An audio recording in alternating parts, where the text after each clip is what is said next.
Hoje eu estou aqui com a Ana Paula Batista. A Ana Paula, ela é vice-presidente da Associação Brasileira dos Ostomizados, presidente da Associação dos Ostomizados do Distrito Federal, conselheira do Conselho Nacional dos Direitos da Pessoa com Deficiência, conselheira do Conselho Nacional de Saúde e também conselheira do Conselho de Defesa dos Direitos da Pessoa com Deficiência do Distrito Federal.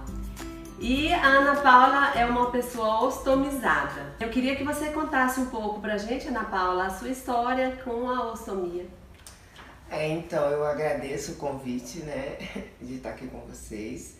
Hoje, para mim, propagar a ostomia é super importante, né?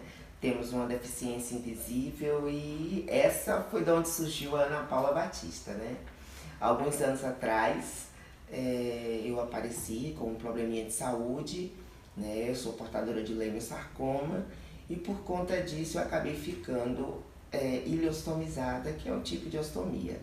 E aí a gente começa a sentir na pele as dores, né, das outras pessoas e aí a gente levanta uma militância, né? Acaba se envolvendo. Acaba se envolvendo, né? Porque o seu problema é meu, o meu é seu, então é essa história, né? Eu estou muito feliz que você está aqui nessa entrevista, você é a nossa primeira entrevistada. Ai, que bom! E a gente aqui no canal, além de levar, né, os direitos da pessoa com deficiência, fazer essa divulgação dos direitos, a gente queria ter essa experiência também de sentir essas dores, né? Eu acho que a felicidade não é só minha, né? Mas assim, de em torno de 400 mil ostomizados no Brasil e todos os canais que vêm, que abordam a ostomia, todos nós ganhamos, né? É verdade. Isso é super importante. Então, o que é a ostomia, Ana Paula, assim, de uma forma bem clara, bem simples, para que todo mundo entenda? Bom, a ostomia é um procedimento cirúrgico para uma abertura, né? Normalmente no órgão oco, né? Como aparelho respiratório, aparelho urinário, aparelho digestivo, né? Para ou comunicação ao externo ou para manutenção. A gente fala muito da ostomia se referindo só à ostomia para quem fica ileostomizado, colostomizado e urostomizado, mas na verdade a ostomia ela abrange muitas situações e por conta dessa abordagem só desses 3 tipos de ostomia, às vezes a gente tem dificuldade também em ter acesso a algumas informações, né? Então, de uma forma geral, a ostomia é um procedimento cirúrgico para abertura de uma boca em um determinado órgão oco. Mas a ostomia, ela pode ser congênita também? Pode sim. Aí são as decorrências da ostomia, né? A ostomia, ela pode vir através de uma patologia, como, por exemplo, né, o índice maior de um câncer coloretal, de doenças inflamatórias intestinais, anomalias congênitas e, em segundo plano, os acidentes, né? Nós tivemos aí também, a gente chama de acidente, mas foi um incidente do nosso presidente Jair Bolsonaro. Ele sofreu, né, aquela agressão e por conta disso ele ficou colostomizado temporariamente. Mas acidentes de trânsito também trazem muitas pessoas, fazem com que muitas pessoas fiquem ostomizadas. E nesse evento com o presidente a gente viu que a ostomia ela pode ficar permanente ou temporária, né? Sim, sim. Isso aí, bem no início, é muito difícil a gente saber.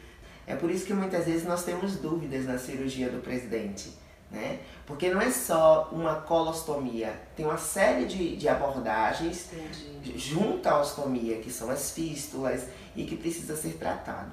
Mas tem as permanentes, né? Que são aquelas que de imediato, quando há uma mutilação total, de repente, intestinal, por exemplo, aí a gente já sabe. Mas por exemplo, eu vou falar de mim, né?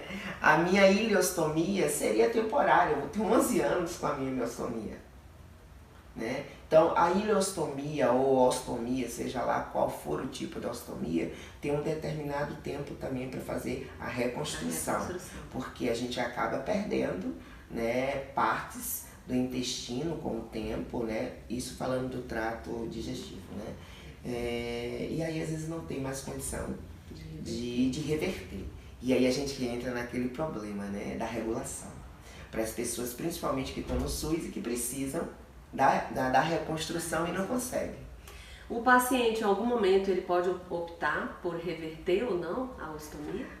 E não só para ostomia, mas para qualquer tipo de cirurgia, né? Você precisa autorizar seu médico. Inclusive, tem alguns pacientes que após a ostomia judicializam os médicos, né? Porque não houve autorização. Eu, por exemplo, se me exigirem hoje fazer uma reversão, eu não vou fazer. Eu tenho o direito de não fazer a reversão. Isso é muito importante que as pessoas saibam. Com certeza. Né? E eu costumo dizer que a gente sempre procure outros especialistas para não ter só uma visão. É super importante você ter várias visões. A reconstrução, ela também não é fácil, é difícil. Né? Você voltar a se adaptar, né? A eliminar fezes ou urina, por exemplo, né? Por vias normais, como a gente diz. Também tem que ter um processo de adaptação. Inicialmente, você volta usando fraldas. Tem que ter um suporte todo também para isso. Tem. O cuidado com a pessoa ostomizada, ele é no pré, durante e no pós. Como é a forma correta da gente se referir a uma pessoa com ostomia? Eu já fiz até vídeos aqui no canal falando para as pessoas como é que a gente deve se referir às pessoas com deficiência em geral, né? A gente não pode usar termos degradantes que discriminam as pessoas. Então a gente não usa mais, por exemplo, pessoa com necessidade especial, porque é um termo muito genérico. A gente não usa também pessoa portadora de deficiência, porque a gente não porta uma deficiência, a gente não tem a opção de deixar a deficiência em casa. Exatamente. Né? Então, de um modo geral, a pessoa é pessoa com deficiência. Para a pessoa ostomizada, tem uma forma assim, mais específica da gente se referir? Não, o que eu posso falar sobre isso é que nós somos, né, consideradas pessoas com deficiência através da Lei 5.296, que regulamentou a Lei 10.048 e a 10.098. Né? Ela inclui no rol das pessoas com deficiência a ostomia. Né? Mas quando a gente fala como chamar a pessoa que é portadora de uma ostomia, temos dois, estomias e ostomia. Né? Dizem que essa é uma briga de gato e rato entre o ostomizado e entre os enfermeiros. Mas o que vale, né, ressaltar nisso tudo é que estoma, estomia, ostoma e ostomias, todos são derivados, né, de uma palavra grega, e osto quer dizer boca e otomia quer dizer abertura. Então, estamos falando da mesma coisa, né? Verdade. Nós, de associações e pessoas ostomizadas, continuamos oficializando com ostomia com O. Por quê? Porque está na lei ostomia. Então a gente tem muito medo quando a gente vai oficializar alguma coisa, colocar o termo estomias e dar uma convergência de entendimento e de repente demorar mais. Já é tão demorado garantir direitos. É verdade. Então a gente procura simplifica. Colocar ostomia. Mas quem sabe a gente aí, com tantas mudanças que podem acontecer, a gente incluir a palavra barra estomia e tá tudo certo. Certo. Você falou que a ostomia, a gente está vendo, a gente olhando para você, a gente não vê, né, que você é uma pessoa com deficiência. Quais são as dificuldades que isso, por ser uma deficiência invisível, que isso provoca, que isso causa? As dificuldades são inúmeras, né? Eu acho que uma das coisas mais difíceis para o ostomizado é ser reconhecido como pessoa com deficiência. Né? Isso é um grande problema. Né? Temos uma deficiência invisível aos olhos, mas com uma sociedade ostomizada muito grande. Como eu falei no início, somos uma estimativa de 400 mil ostomizados no Brasil. Né? E isso precisa abrir, né, os olhos, né, desses gestores, né?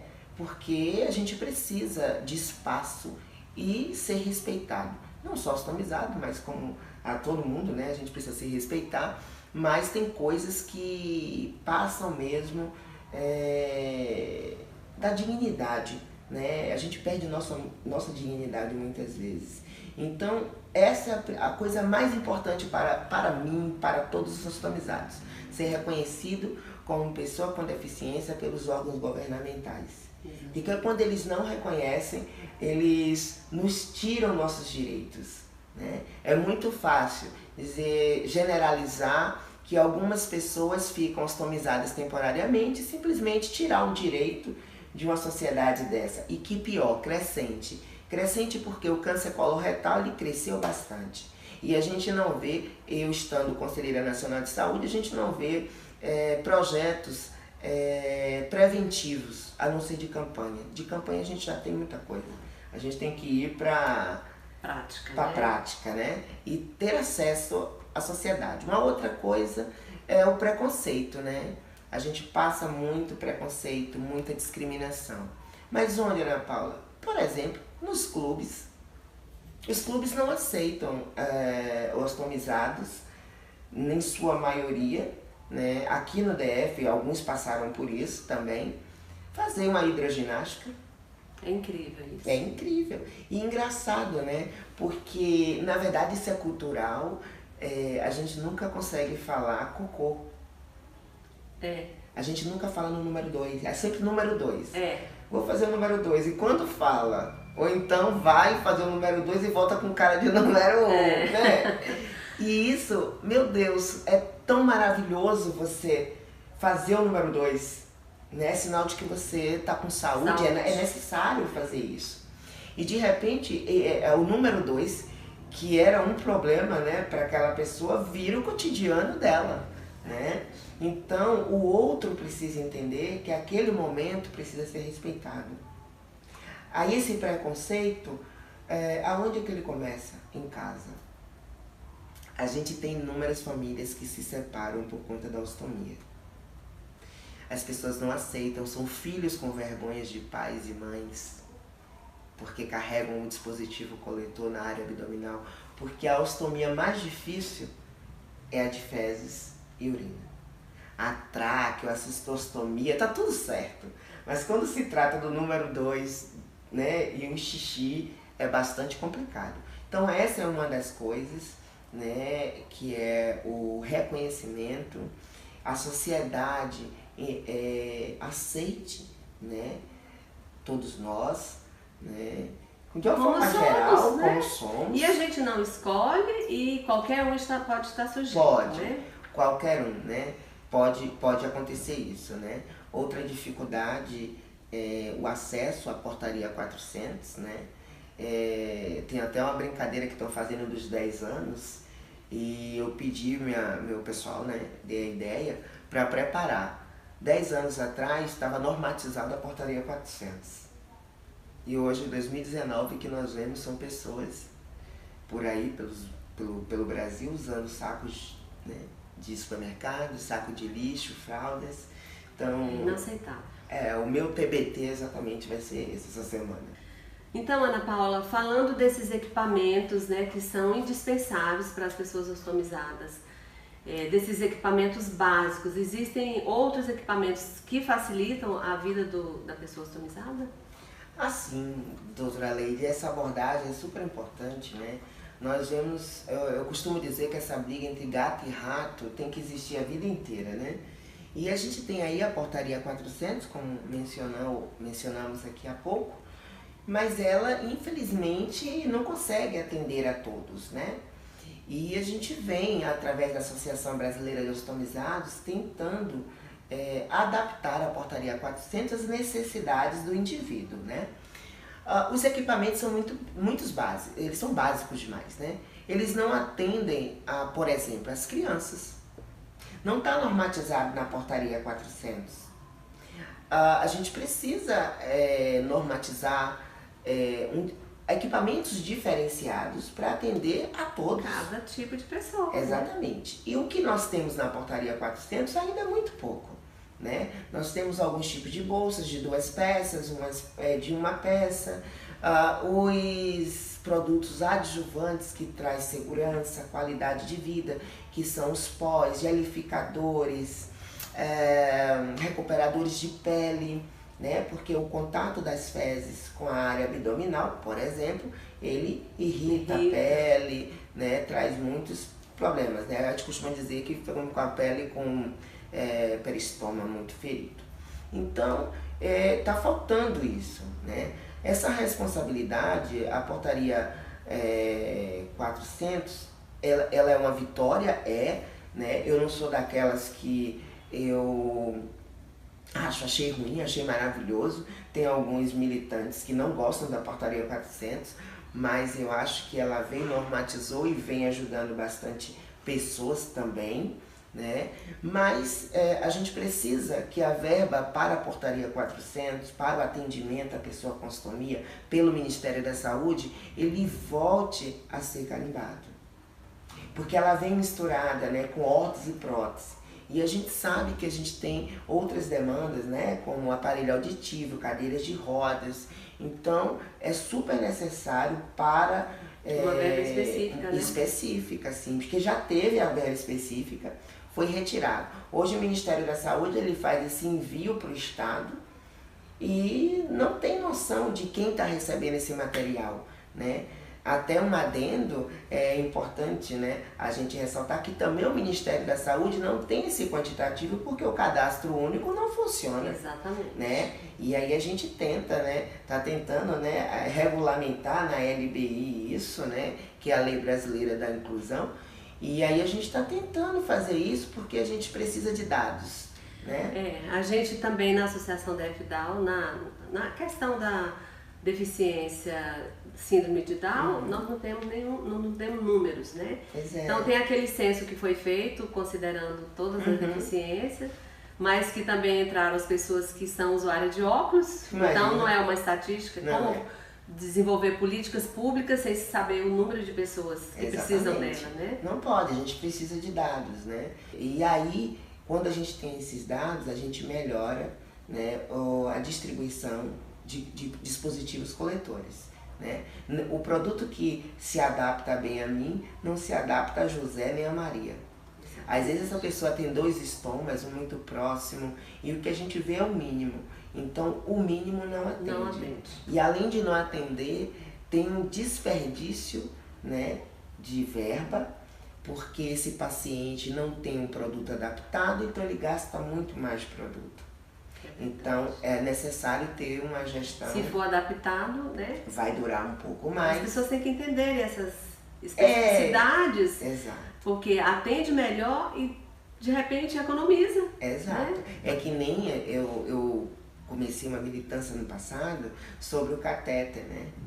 Tem muitas pessoas que são lesados medulares e que têm a ostomia e que passam a maior parte do ano, dos 365 dias internados, usando um mundo de antibióticos, e isso tem um custo muito alto, UTI e antibiótico.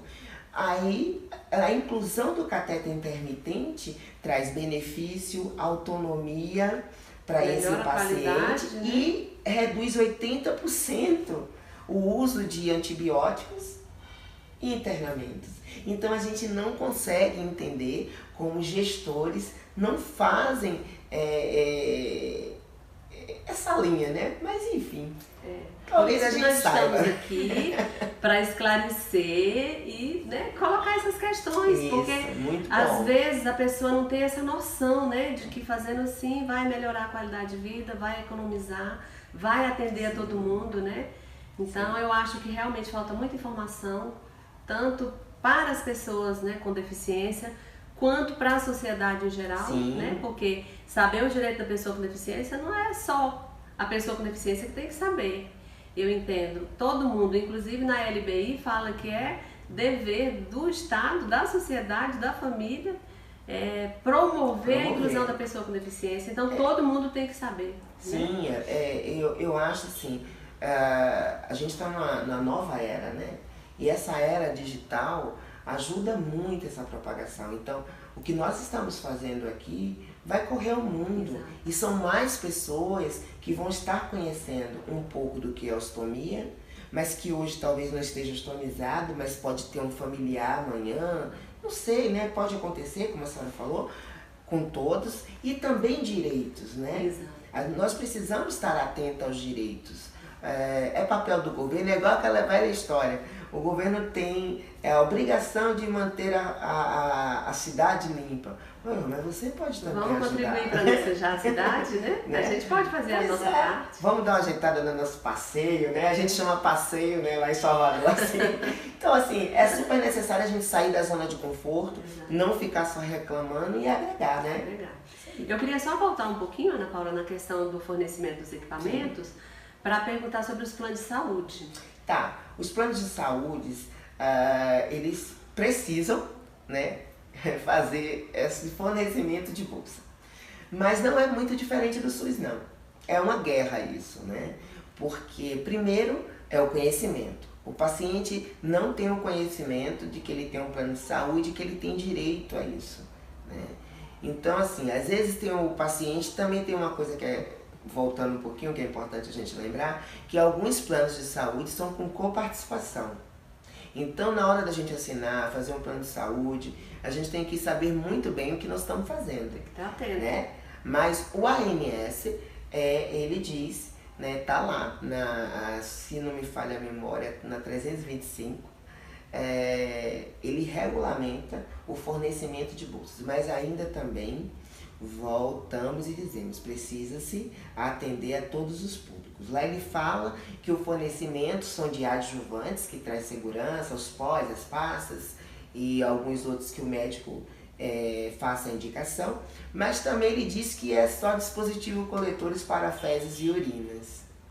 Então, assim, já restringe, mas apesar de estar assim, né, na resolução, isso não quer dizer que você não vá judicializar, né? E questione o que é seu de direito, né? Eu sempre falo aqui no canal essa questão da pessoa saber o seu direito. Você vai lá, o seu direito foi negado, você tem outros meios. Sim. Não acredite nessa negativa. Procure se informar direitinho. Às vezes você pode recorrer administrativamente. E, em último caso, judicializar. Né? Porque muitas questões, a nossa lei é uma lei boa, mas é uma lei nova, sim, né? E então essas questões estão sendo resolvidas nos tribunais. Então, se a gente não consegue espontaneamente lá com o seu plano de saúde, você pode levar essa questão para a justiça e conseguir o que você, sim, precisa, né? Na verdade, o que nós gostaríamos muito é que nós, quando se fosse uma cirurgia já determinada, que nós fosse indicado uma associação, um paciente, né, para ele ter conhecimento, por exemplo, da ostomia, que nos próprios hospitais, as técnicas de enfermagem, os centros cirúrgicos, soubessem lidar com a ostomia. E isso não sabe. Nós temos enfermeiras especialistas em estomias, como elas gostam, né, que são as estomoterapeutas, mas ainda são muito poucos, né, principalmente efetivos, né, das secretarias de saúde municipais e estaduais. E quando são, a maioria, ou talvez uma quantidade dessas enfermeiras não atuam como estomoterapeutas, né? Eu até faço uma provocação, eu nem entendo por que elas fazem especialização. Se não vão trabalhar. Se não vão trabalhar, e a gente precisa tanto, a portaria 400 também fala que nós temos direito a médico clínico, a estomoterapeutas, psicólogos e nutricionistas. Isso está no papel, a gente precisa na prática disso. Agora você está sabendo disso, você tem que exigir os seus direitos. Exatamente. Se na sua cidade, no seu estado, não tem, né, essa atenção com os ostomizados, é bom se juntarem, né? Era sobre isso que eu queria falar com você. Qual é a importância que você entende da pessoa com deficiência, qualquer tipo de deficiência, estar numa comunidade, numa entidade? Qual a importância disso para você, Ana Paula? Bom, a primeira importância que eu acho é que toda instituição sem fins lucrativos e que seja militante de uma deficiência ou de patologias, a missão delas será sempre garantir de direitos e qualidade de vida para o paciente e seus familiares. E outra, na sua cidade, no seu estado, está faltando dispositivos coletores, óleos, prótese, não importa, todas as deficiências. quem vai estar junto com a pessoa é a associação, né? É ela que representa você, eu, como pessoa com deficiência. Então isso é super importante, estar unidos, se doar também para a associação. E aí tem gente que fala, mas a associação pede doações. Pô, ainda bem que você está falando que ela pede, ela não pode exigir, né? Eu vou dizer. E às vezes a pessoa não pode contribuir financeiramente, mas ela pode doar o tempo, né? Doar o tempo. Muita gente aí, equipes, né, profissionais, liberais e tal, ajudam. E por que não você que sente o problema na pele, né? Ana Paula, meu município está faltando bolsa, está faltando aparelho auditivo. Você já procurou, viu se no seu município, né, no seu estado, tem uma associação? Procure a associação, sabe? Porque lá você faz isso, protocola, né? Faz uma solicitação verbal ou com um protocolo, né? Faz isso vai empoderar a sua causa. Uma pessoa não tem super-herói, não tem super-girl, não tem isso. Existe todos nós juntos para garantir direitos. No dia que a sociedade abrir, né, a mente e dizer assim, juntos somos mais, né, uns respeitarem, porque o respeito, eu posso discordar, né, do que a senhora pensa, do que o outro pensa, mas eu tenho que respeitar a sua posição. E é isso que está faltando, né, a gente se respeitar. Então o que a gente quer é isso, né? Todos juntos, para que a gente se fortaleça, né? Como movimento.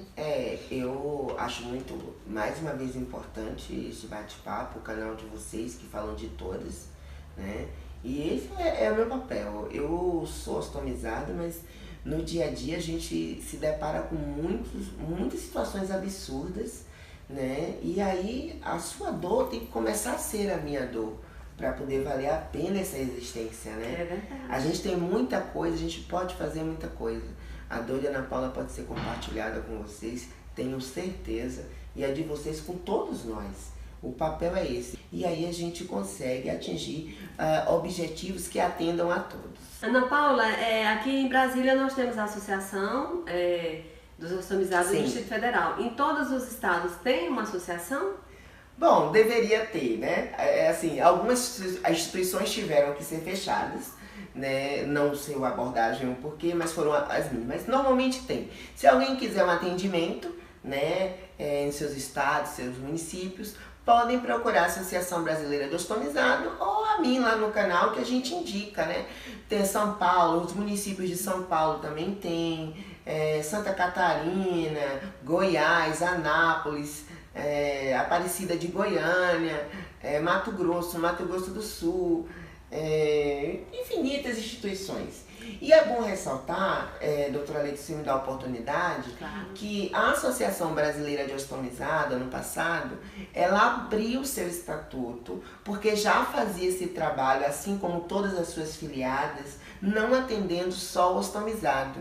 Nós sempre fazemos abordagem para todos os tipos de ostomia, patologias como câncer coloretal, incontinência urinária, fecal, né, para crianças, idosos. Então nós temos essa política interna de agora, em 2018, nós mudamos, né, incluímos realmente no estatuto toda essa abordagem, inclusive para as anomalias congênitas também, tá, feridas. Então a Abrazo veio cada vez mais para fortalecer e abrir o leque, porque era uma coisa que vem com ostomizado, né? Então por que não está no estatuto? Mas é bom também falar para os meus irmãos das associações que isso não quer dizer que a gente está tirando, não existe essa de partilha, né? Filiados da associação, não. Como nós abordamos, né? A gente tem que expor, né, incluir no estatuto, porque a gente acaba textualizando e fomentando essas questões nos conselhos. É verdade. Tá?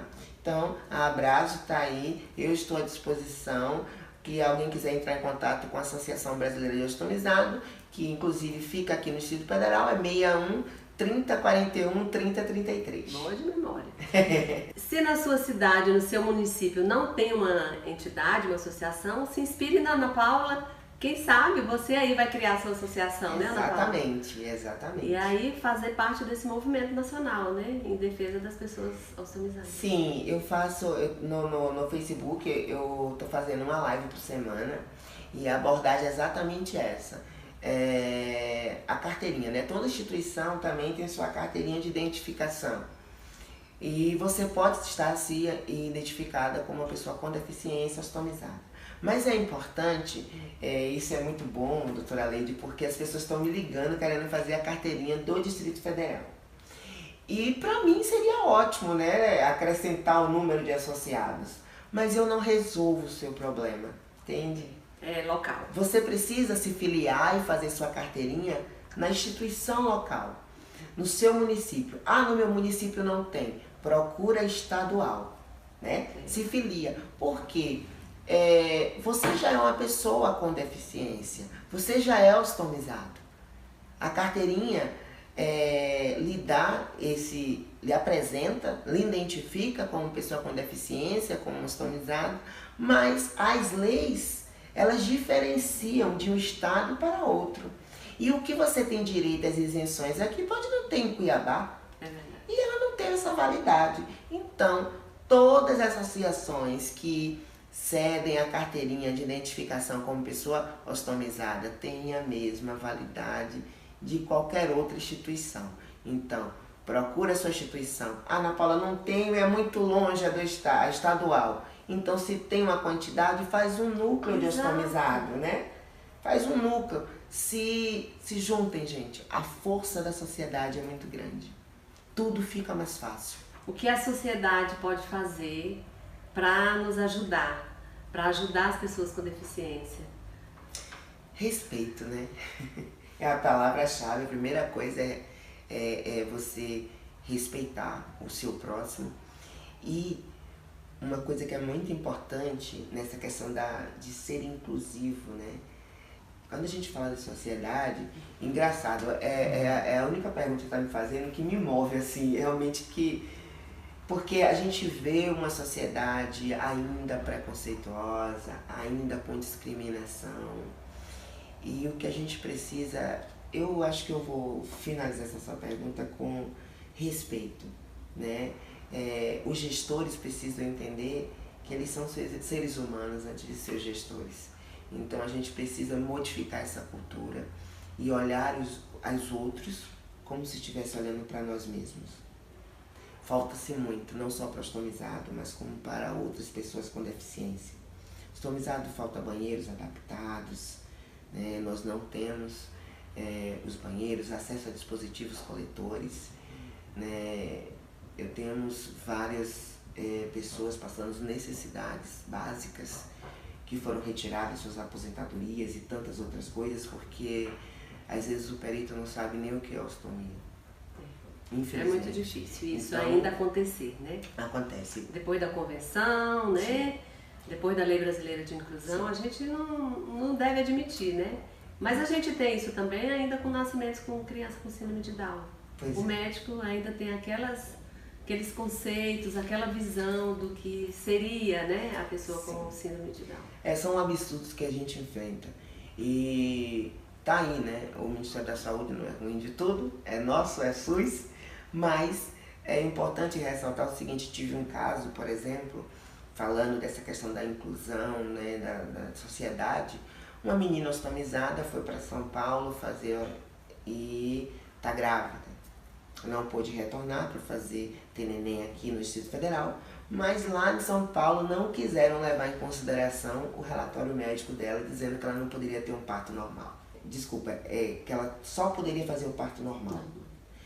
E cesárea nem pensar, e que não poderia levar em consideração o relatório médico do Distrito Federal. Quer dizer, uma pessoa está ostomizada, dali ela poderia ter várias sequelas, trombose, uma hérnia paracolostômica e inúmeras coisas, gente. Ela seria agredida totalmente. Então, a questão do respeito e mais ainda, humanização. Né? A gente precisa se humanizar. Tá tudo ligado, né? Tudo ligado. A partir do momento que você tem respeito, né? Sim. Você vai ver aquela situação de uma forma diferente. Ana Paula, muito obrigada. Eu estou muito feliz. Eu acho que a gente conseguiu esclarecer muitas questões, tanto para as pessoas ostomizadas quanto para a sociedade, né? Sim. E além de tudo isso que você já faz, eu estou sabendo que você agora tem um programa. Eu queria que você falasse um pouquinho, né? Chamar o pessoal aí para assistir. Você também, né, lá dá esse enfoque na questão da deficiência. Sim, você fica à vontade para você falar desse programa. Não, ótimo, obrigada. Pois é, gente, eu estou com um programa, né? Um programa para o segmento das pessoas com deficiência, fortalecimento das associações sem fins lucrativos e saúde, né? Inclusão, acessibilidade é o que nós estamos propagando, né? É muito importante isso, todos estarem juntos, né? Com todos esses canais que nós temos, mas eu tô com essa novidade, tô me achando. Pois é, então é programa Vozes com a Ana Paula Batista, lá na TVN Brasil, toda sexta-feira às 17 horas. É uma TV Smart, só é você colocar www.tvnbrasil.com.br e quem quiser entrar em contato comigo, eu tô lá no Instagram, Ana Paula Batista Oficial, no Facebook, Ana Paula Batista Oficial, e no canal do YouTube que é Ana Paula Batista Oficial. É tudo oficial, gente, é só procurar. E assim nós finalizamos essa entrevista com a Ana Paula. E se você ainda não está inscrito no canal, você vai lá agora, se inscreva, Lady César Oficial. A gente está também no Instagram com o Asas da Inclusão e tem muita informação sobre o direito da pessoa com deficiência. Se você ainda não assistiu, se você ainda não se inscreveu, é só se inscrever e acionar lá o sininho para você ser notificado de toda vez que eu colocar um vídeo novo, ok? E a gente se vê no próximo vídeo. Tchau, tchau!